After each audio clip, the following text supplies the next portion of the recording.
अगर किसी औरत को जज करना हो तो ऐसे कौन से पॉइंट्स हैं आप समझते हैं कि उसको जज रिलेशनशिप के लिए दैट इफ सिंसियर है कि नहीं सिंसियर?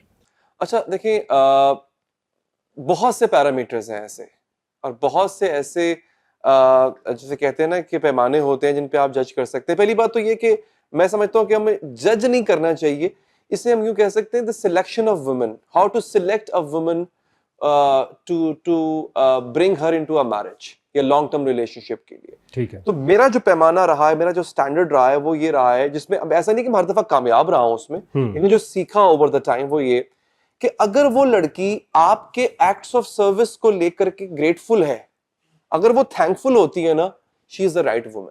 वैसे उसमें जरूरी नहीं कि वो पूरे जहान की खूबियां उसके अंदर हो, लेकिन जो एक क्वालिटी जो सबसे ज्यादा होनी चाहिए एक लड़की के अंदर, उसकी वजह क्या है? देखिए, हमारी सोसाइटी ना हमसे एक्सपेक्ट ये करती है कि the man should be on the provision and, ठीक, कि उसका जो है ना प्रोविजन वाला फैक्टर वो बड़ा स्ट्रांग होना चाहिए। He should be the one who provides.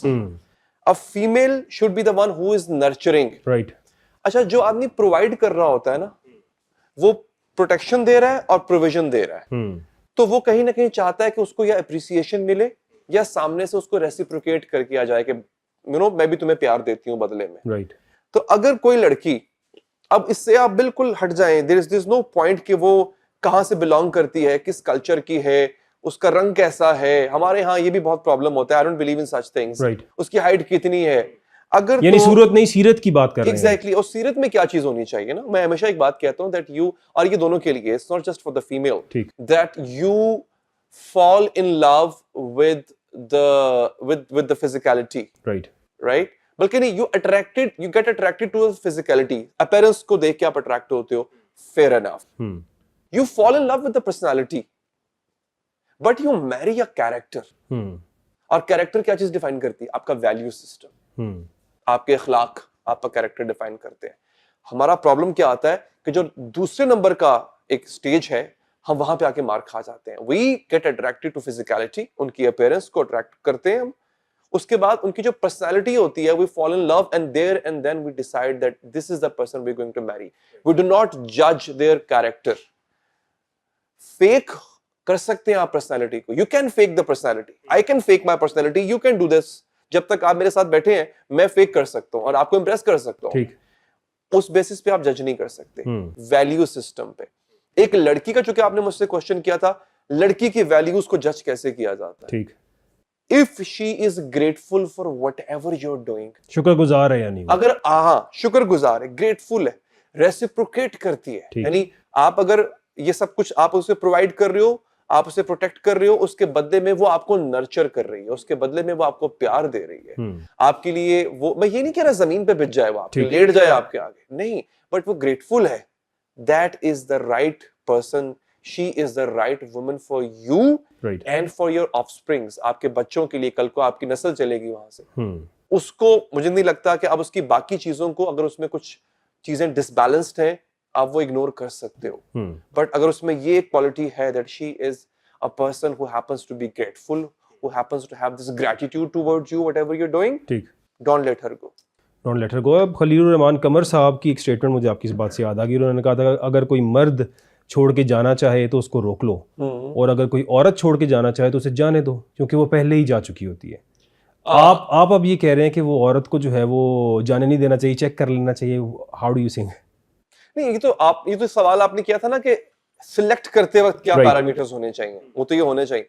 अब आप साथ हैं, now you guys are together, आपका रिलेशनशिप चल रहा है, अब वहां पे मकाम एक ऐसा आता है, एक ऐसा पॉइंट आता है जहां पे दोनों में से किसी एक को लगता है कि enough is enough, I am done with it, ठीक, अब मैं छोड़ के जाना। वैसे नॉर्मली हमारे मुल्क में रिलेशंस में तो हर 10-15 दिन 20 दिन के बाद ऐसा नहीं हो रहा होता कि बस मैं जा रही हूँ बस मैं जा रही हूँ, ठीक है। अच्छा, वो जाना कुछ और होता है, मैके चले जाना कुछ और है, ठीक, लेकिन आपकी जिंदगी से निकल के किसी और की जिंदगी में चले जाना एक और चीज होती है। और जब औरत की बात आती है, मैंने पहले भी बहुत दफा बात की थी कि पहली बात तो ये कि औरत आसानी से छोड़ती नहीं, और अगर वो आपको छोड़ चुकी है तो वो कम से कम 6 महीने पहले आपको दिल से छोड़ चुकी थी।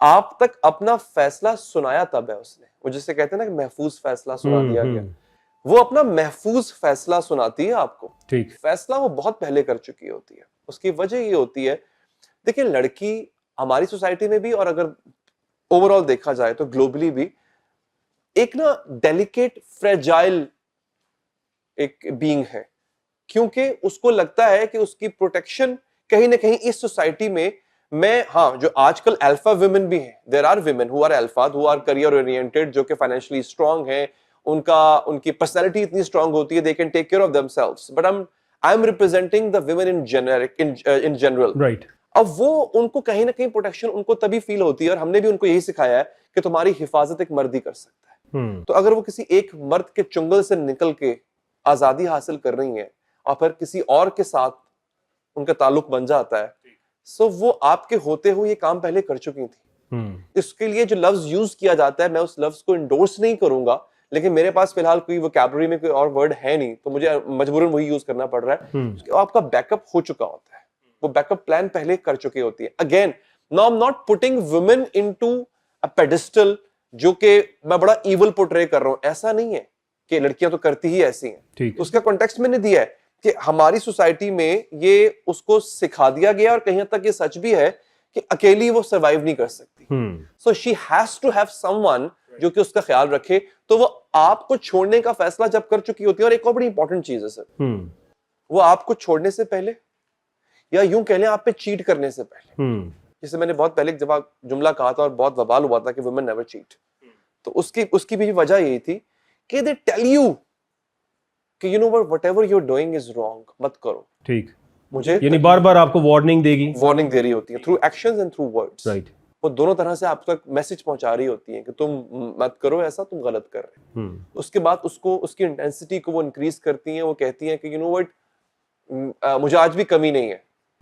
ठीक, there are people who still, और ये एक बड़ी स्ट्रॉन्ग स्टेटमेंट होती है, बहुत स्ट्रॉन्ग स्टेटमेंट होती है, और ये वो तब अदा करती हैं, मैं अगेन जनरल बात कर रहा हूं, when they are left with no other option। ठीक, आपको बता रही होती है ना, आप क्यों नहीं सीख रहे हो।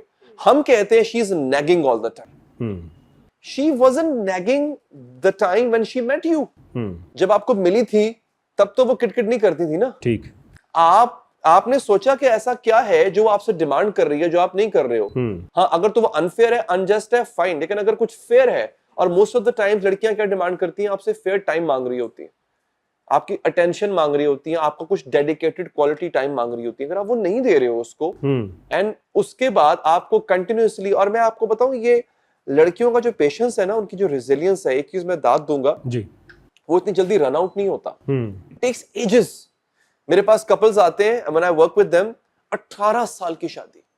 अच्छा, ऐसा भी एक कपल है 40 साल की शादी के बाद लड़की ने जवाब दे दिया। मतलब उस खातून ने कहा कि हम डन।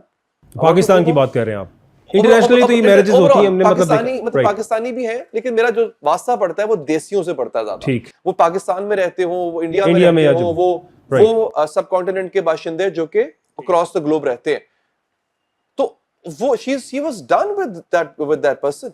और ऐसा नहीं है कि वो, लेकिन उसको 40 साल लग गए डन होने में।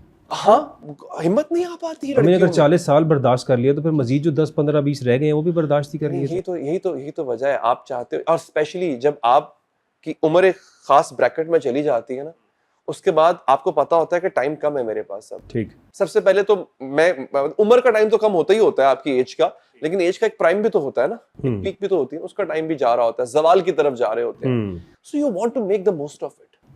फिर आप चाहते हो कि वो जो एक आखिरी लम्हा है ना मेरा, वो जैसे किसी जिसको कैपिटल पनिशमेंट मिलनी हो, उससे आखिरी ख्वाहिश पूछी जाती है ना, तो वो उस वक्त भी आखिरी ख्वाहिश का इज़हार जरूर करता है। He wants to make that brief moment